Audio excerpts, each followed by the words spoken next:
Hombres G vino a ser como los pioneros. Los Hombres G, parábamos en un bar de carretera y los Hombres G sonaban, los Hombres G en todos lados. Y cuando regresé a México, ya los Hombres G era un fenómeno.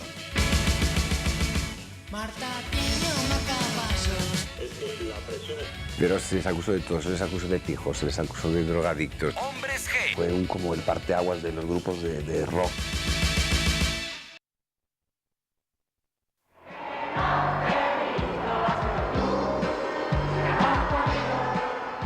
La década de los 80 será recordada siempre como una de las épocas de mayor creatividad de los grupos musicales hispanos de todos los tiempos. La movida en España o la corriente rock en español en México fueron claros exponentes de ello. Sin embargo, la hegemonía indiscutible de los grupos ingleses o norteamericanos relegaba a los grupos hispanohablantes a un segundo plano y apenas los disfrutaban unas minorías urbanas en grandes capitales como Madrid o Ciudad de México. Los años 80 fueron mágicos. Todo lo que salía tenía muchísima repercusión y cosa que no ocurre ahora, sobre todo a nivel de bandas nuevas. Y bueno, recuerdo que los Hombres G pues era una de esas bandas nuevas que emergieron desde un mundo independiente, un sello independiente. En marzo de 1985, de repente, algo invierte la tendencia del mercado. Un grupo desconocido formado por 4 jóvenes madrileños que se hacen llamar Hombres G protagoniza sin proponérselo toda una revolución musical.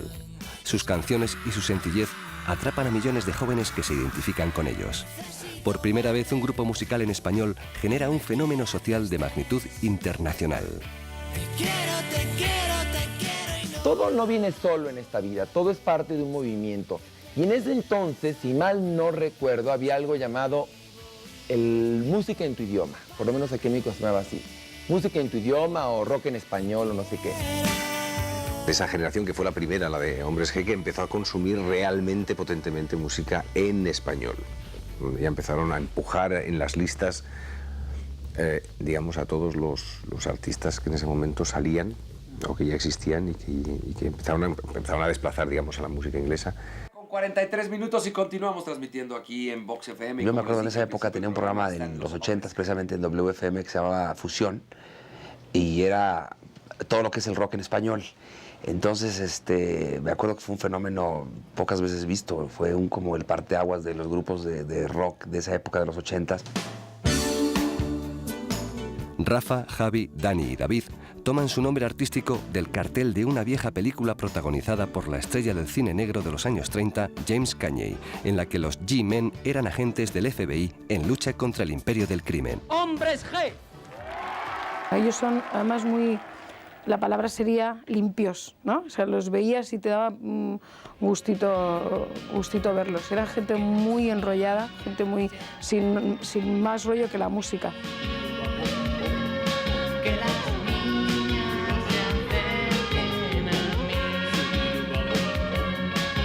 A mí me llenó la atención la frescura, sobre todo la honestidad con ellos mismos. Ellos hacían lo que realmente les gustaban, ¿no? No tenían ningún tipo de cliché a la hora de... Ellos hacían la música que sentían realmente, eran auténticos. A lo largo de su carrera grabaron 7 discos, dieron más de 600 conciertos, protagonizaron más de 50 apariciones estelares en programas de televisión, filmaron 2 películas y fueron la imagen comercial de diversas marcas en América Latina. Eran esperados por multitudes en los aeropuertos, las adolescentes invadían sus hoteles y los perseguían por las calles. Un grupo de jóvenes que te recordaban un poco a los Beatles, ¿no?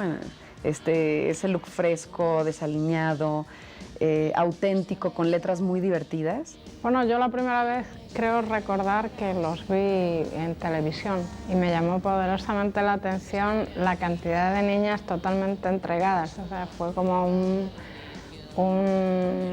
recuerdo así muy obvio de los Beatles, ¿no? Dije, cómo mola.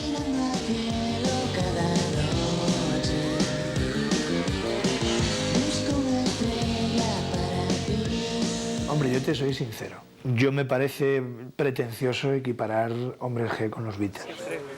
Los Hombres G yo los quiero mucho más que los Beatles, pero los Beatles son infinitamente mejores que Hombres G. La cagaste, Yo, si tú quieres, en menor escala, puedo considerar que Hombres G, efectivamente, para muchos jóvenes de aquellos años, el hecho de que introdujeran palabras que estaban censuradas, el hecho de que hablasen de las cosas que de verdad mucha gente sentía, rompieron moldes, no te quepa la menor duda, eso estoy convencidísimo. John Lennon decía que las canciones hay que hacérselas a una sola persona, ¿sabes? Que tú no puedes hacer una canción pensando en el mundo global, ¿no? Porque te vuelves loco, ¿no? Entonces hay que hacer una canción solamente a ti, ¿sabes? Entonces así es como yo actuaba en aquel momento, ¿no?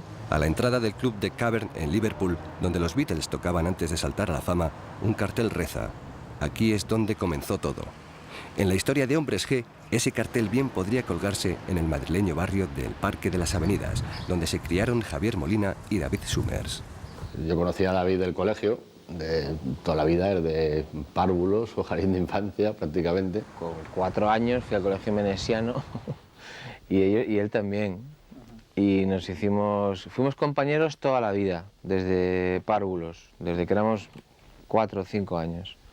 Y a Dani, por otro lado, le conocía también desde la misma edad, o incluso antes, desde que éramos unos niños muy pequeñitos, en la Sierra de Madrid. Me lo presentó Javi y me hizo mucha gracia porque decía, mira, este es David, que es hijo de Manuel Summers. Y entonces me acuerdo de David se ruborizaba, ¿no? Se ponía, le daba así codazos como diciendo, tío, cállate, ¿no? No me presentes como el hijo de Manuel Summers, ¿no? ¿Y qué te he hecho yo? ¿Qué eres así? Con Dani lo único que hacíamos era siempre oír música, hablar de música, comprar discos, intercambiar, ¿verdad? Y con David igual, pero en Madrid hacíamos lo mismo, ¿no? Estábamos todo el día, éramos los dos chalados, los dos enfermos de la clase que estábamos todo el día hablando de música y conocíamos a todos los grupos. Yo tocaba el clarinete en un grupo que se llamaba Los Reflejos, cuando tenía 14 años, y entonces iba muy mal en el colegio, ¿no? Y mi padre me escondió el clarinete. Y Dani tenía un clarinete que le había regalado un tío suyo, tenía un clarinete en casa, y Javi me dijo, oye, pues este tiene un clarinete, entonces me dejó un clarinete y hicimos ahí el cambiazo. Y es cuando yo paso, como decía mi madre, a vivir en el Parque de las Avenidas y a dormir en la calle Jorge Juan. Esa primera conexión musical era bastante radical. David, Javi y Dani, junto a otros 2 amigos, formaron con 15 años un quinteto punky llamado Los Residuos.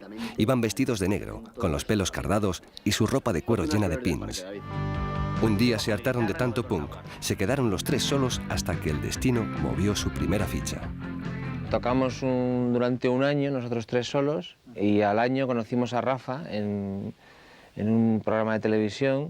Y entonces un día me acuerdo que me llamó y me dijo, Rafa, que vais a hacer este fin de semana, tenéis una televisión y tal. Pero quiero que vayas tú, pero los demás de tu grupo, es que me he comprometido con otros amigos míos. Ya son gente muy maja, son David Summers, hijo de Manuel Summers, joder, qué bien, y otros amigos y tal, ¿no? Entonces coincidimos en el plató de televisión. Todo estuvo a punto de no suceder jamás. David y Javi fueron expulsados del colegio. Las fuertes discusiones en sus casas les hizo pensar en tirar la toalla. Sin embargo, aguantaron como pudieron. Compramos una porquería de batería, claro, de la más barata que había, y con esa batería además hice luego la primera gira entera. Desesperados y casi rendidos, una noche tocaron en una sala de Madrid en lo que consideraban iba a ser la despedida del grupo, pero el destino volvía a estar de su parte. Casualmente, fue a verlos el dueño de una modesta compañía discográfica. Tras ver el concierto, decidió contratarlos. Estaban un poco verdes en el sentido, digamos, de salir a un escenario, entonces teníamos que pasarlo a profesional de amateur. Fuimos a todas las multinacionales con nuestra cintilla y ni nos escuchaban, por supuesto, o nos mandaban a hacer puñetas, ¿no? Decían, esta mierda, aquí un tío aquí sufre mamón. Esta memez, ¿qué coño es, no? Estoy llorando en mi habitación. Sin embargo, con el éxito también llegaron las críticas. Pues no se perdona el éxito tan devastador y tan arrollador que tenían.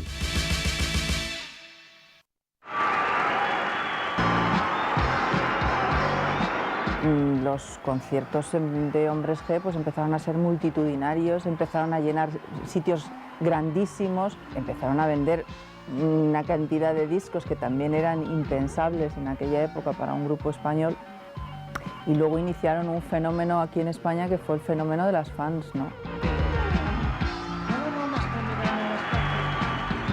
De pronto entrábamos y había alguien en un armario, una niña de 16 años, y David me llamaba asustado. Mi padre, por ejemplo, era famoso y a mi padre le conocían por la calle y le decían: señor Summers, oye, encantado de saludarle, señor, soy un admirador suyo y tal. A mí me veía una niña y decía: ¡ah! ¿Sabes? Por la calle, ¿no? Y yo me quedaba así y decía: pero joder, ¿qué pasa aquí, no? ¡Ay, no!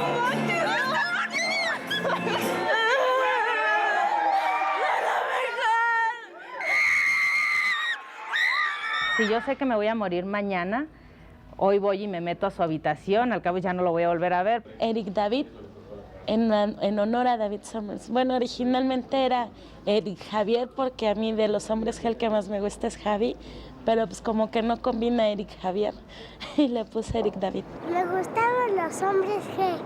Estaba prohibido llevar colgantes, llevar gafas, bolígrafos o cualquier tipo de prenda que pudiera dar lugar a que alguien metiese una mano por la furgoneta.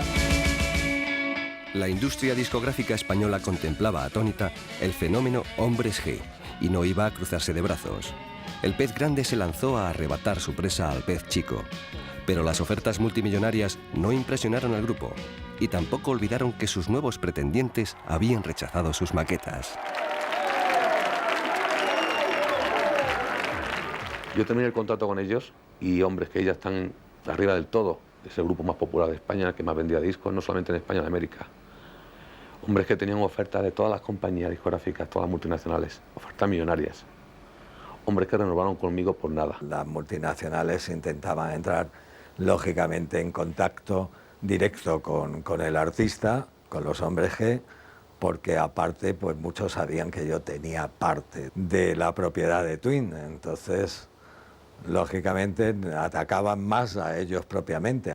No era una motivación económica el Hombres G, era una motivación muy anímica, muy emotiva, ¿no? Ay, oiga, ¿me puede cruzar la calle, por favor? No comprendo. Ni falta que te hace. Pero tío, vente, hombre. Con el antecedente del binomio Beatles, Richard Lester, el productor y director de cine Manuel Summers, padre de David, apostó por el tirón comercial de Hombres G. Yo creo verdaderamente Manolo era el quinto hombre G de verdad. Él creo que había creado sin querer un producto más en su hijo y en el apoyo moral y el apoyo estratégico y el apoyo con el conocimiento que él tenía de la gente joven, de ver el vacío y el hueco que había en un momento determinado en el mundo de la música. También fue una especie de innovación, por decirlo de alguna forma, se atrevieron a algo y que luego tampoco ha habido muchos casos más, ¿no?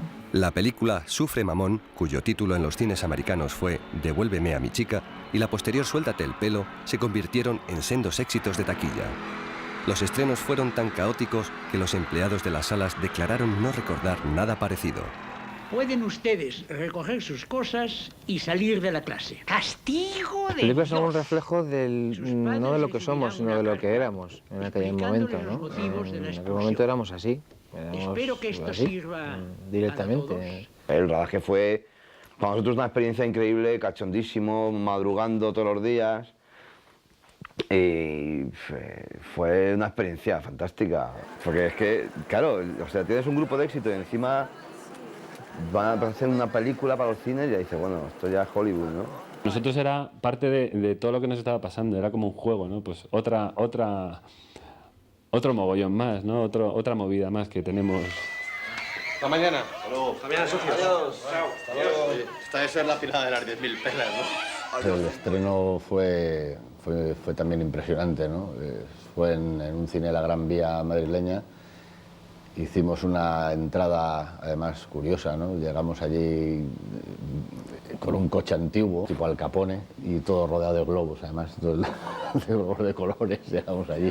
Tuvieron que venir los antidisturbios porque se cortó la Gran Vía, de repente había como 6.000, 7.000 niñas en la calle que querían entrar al cine, el cine ya estaba lleno. David Summers escribía decenas y decenas de temas acerca de sí mismo, de su timidez y sus vivencias. Alguna vez recibía la ayuda de Dani y otras de Rafa, pero el 95% del repertorio salía de su inspiración.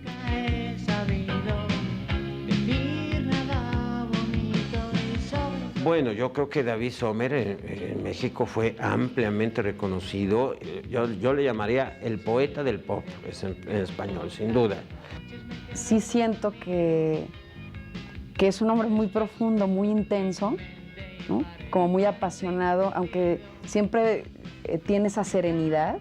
Siento que por dentro trae un volcán ahí, ¿no? En plena efervescencia. Si no, no escribiría lo que escribe. Es evidente que existía un talento, un líder. No cabe duda que el líder de Hombres G era David.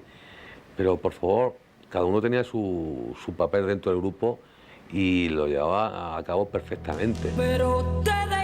David colaboraba también con otros intérpretes. Escribió una gran letra aprovechando una antigua melodía compuesta por Dani. La cantante española Luz Casal la incluyó en un disco suyo. Y Te dejé marchar se convirtió en un gran hit. En cuanto la oí por primera vez, fui a ver quién había escrito esa canción. Me parecía que quien hubiese escrito eso era para mí Dios, ¿no? Cuando vi que era David Summers fue como... Aquellos que les ensalzaron en los ambientes underground madrileños se ensañaron con ellos tras su salto a la fama. La crítica española, que decía representar los gustos elitistas, no admitía la gran popularidad de Hombres G. Incluso se llegó a hacer una canción en su contra.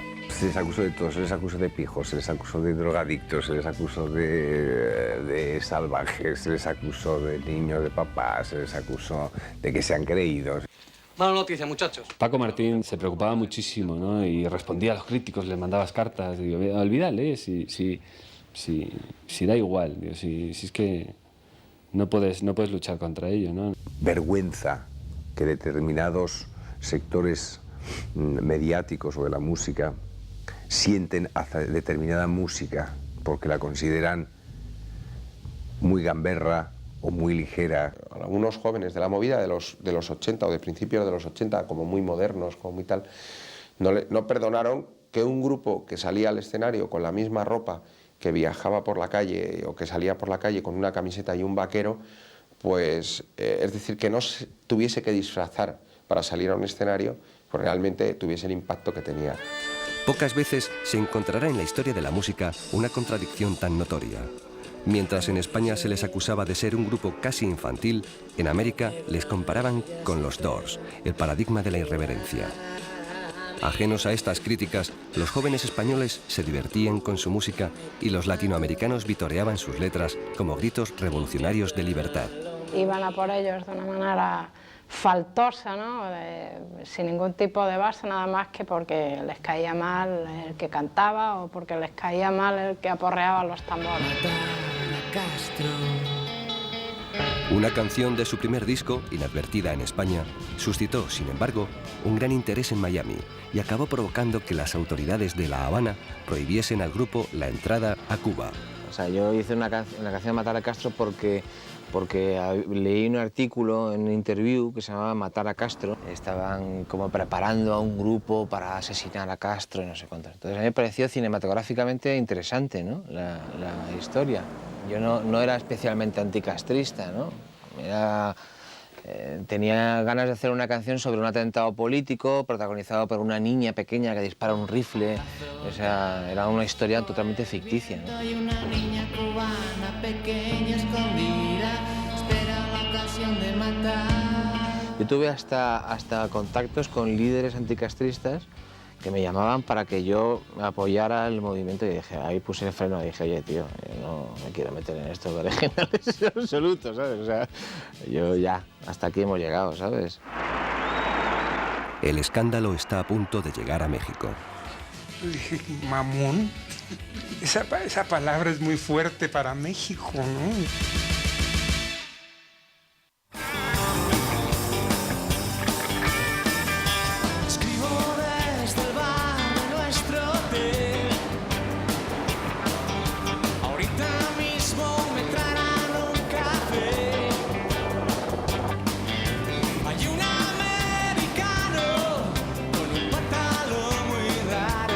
Asentados como grandes figuras en España, América iba a suponer un nuevo reto en la carrera musical de Hombres G. Socialmente es un hecho similar en todos los sentidos, como ocurrió en su momento a los Beatles cuando llegaron a Estados Unidos.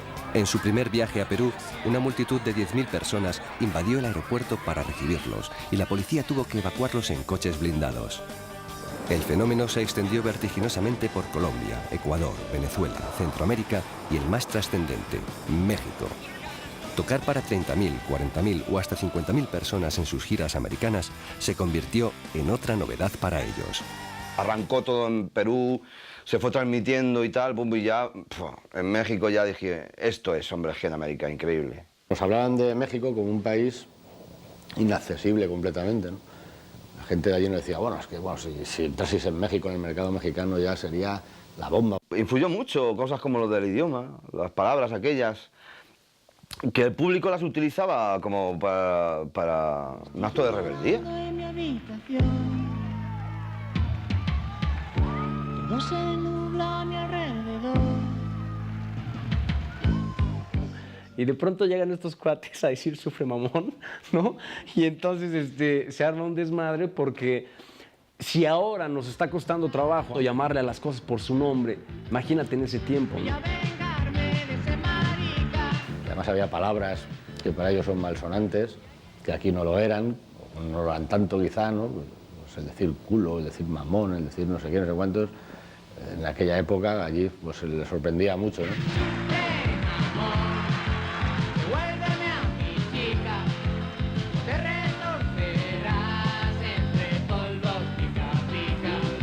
Yo quiero pensar que fuimos pioneros en utilizar el lenguaje de una manera libre, ¿no?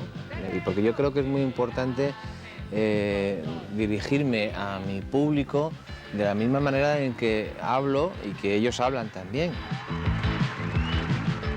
Con la misma rotundidad que el público los aceptó, los responsables de algunas estaciones de radio y televisión dudaban. Entre ellos, Raúl Velasco y su todopoderoso programa de televisión Siempre en Domingo. El lenguaje usado en las canciones era demasiado atrevido para ellos. En México, el asunto pasó a ser motivo de debate nacional. Sufre mamón, devuélveme a mi chica. Hola, revolverás entre polvos, pica pica. Yo dije, mamón, esa palabra es muy fuerte para México, ¿no? Va a armarse un escándalo, y se armó un escándalo muy grande. Y nos presentó como, ustedes perdónenme, que me perdone la familia mexicana, la familia latinoamericana, pero no he tenido más remedio que sacar a estos muchachos españoles mal hablados. Y hoy tuvimos la fortuna pues, de que no tuvieran gira en domingo y que pudiéramos presentarles este controvertido grupo que ya explicó en conferencia de prensa que si algunas de las letras aquí les parecen que tienen palabras muy fuertes, pues es que en su país no significan otra cosa. Los compañeros de la prensa estaban escandalizados. ¿Cómo deja Raúl Velasco en un programa familiar que vengan estos muchachitos de España y vengan y canten mamón, ¿verdad? Esta es una palabra tan fuerte. Él diciendo, yo me lavo las manos, lo tengo que poner porque hay mucha demanda y porque, bueno, pues ahí están los Hombres G desde España, no sé qué, como diciendo, ¡hala!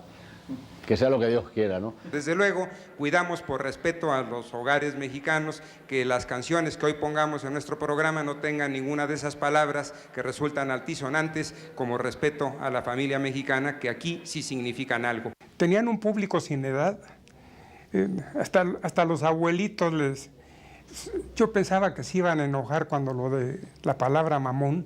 Sí, dije, van a decir cómo. No, hombre, eso está bien, así hablan los jóvenes, decían. Ah, bueno. En unas estaciones de radio censuraban sujetador, por Dios, digo, todas las mujeres los usamos. Y apareció en la tele David cantando Sufre y le ponían censurado y eso me llamó mucho la atención, ¿no? ¿Por qué censurados? Y a raíz de ahí me empezó a gustar el grupo. En el México de finales de los 70 y primeros 80, el único rock and roll comercial es el anglosajón. Hombres G se convierten sin proponérselo en unos auténticos pioneros o parteaguas, como se dice en el país azteca. A partir de ese momento empiezan a cambiar algunas cosas. Mira, no era habitual oírlo en los medios masivos, Porque en el underground mexicano había bandas mexicanas muy importantes que hacían las cosas con todas sus letras. En la televisión mexicana, sí decir, escuchar mamón, pues era, entonces decían Ramón, ¿no? O le borraban, o en la radio no pasaba. Sí, en ese entonces, de alguna manera, sí eran un poco atrevidos. En ese momento sí sucede un antes y después, por lo menos en cuanto a programas familiares se refiere, ¿no? Y a lo que una manifestación del rock en español en ese momento significaba también. Estoy llorando en mi habitación. Pero, ¿cuál era en realidad el pensamiento de David cuando compuso la controvertida Devuélveme a mi chica? Como ocurría en todas sus letras, se trataba de una historia real, cuya protagonista era una antigua novia llamada Inmaculada o Macu, una chica del barrio que solo quería tener un novio formal. Yo era punky y eso lo llevaba mal, porque claro, yo iba vestido muy raro, con los pelos de punta y... Ella quería un tío así normal, pijín, que estudiara una carrera, que tuviera una vida ordenada, que fuera a misa, ¿entiendes? Entonces me dejó por él y se casó con él. Todas esas canciones escritas cuando tenías 16, 17 años, 18, ¿sabes? Pues todas son monotemáticas, todas hablan de esta tía, de la otra, de no sé qué. Pero sí, ella me inspiró para algunas cuantas, ¿eh? Sí, sí. Por eso no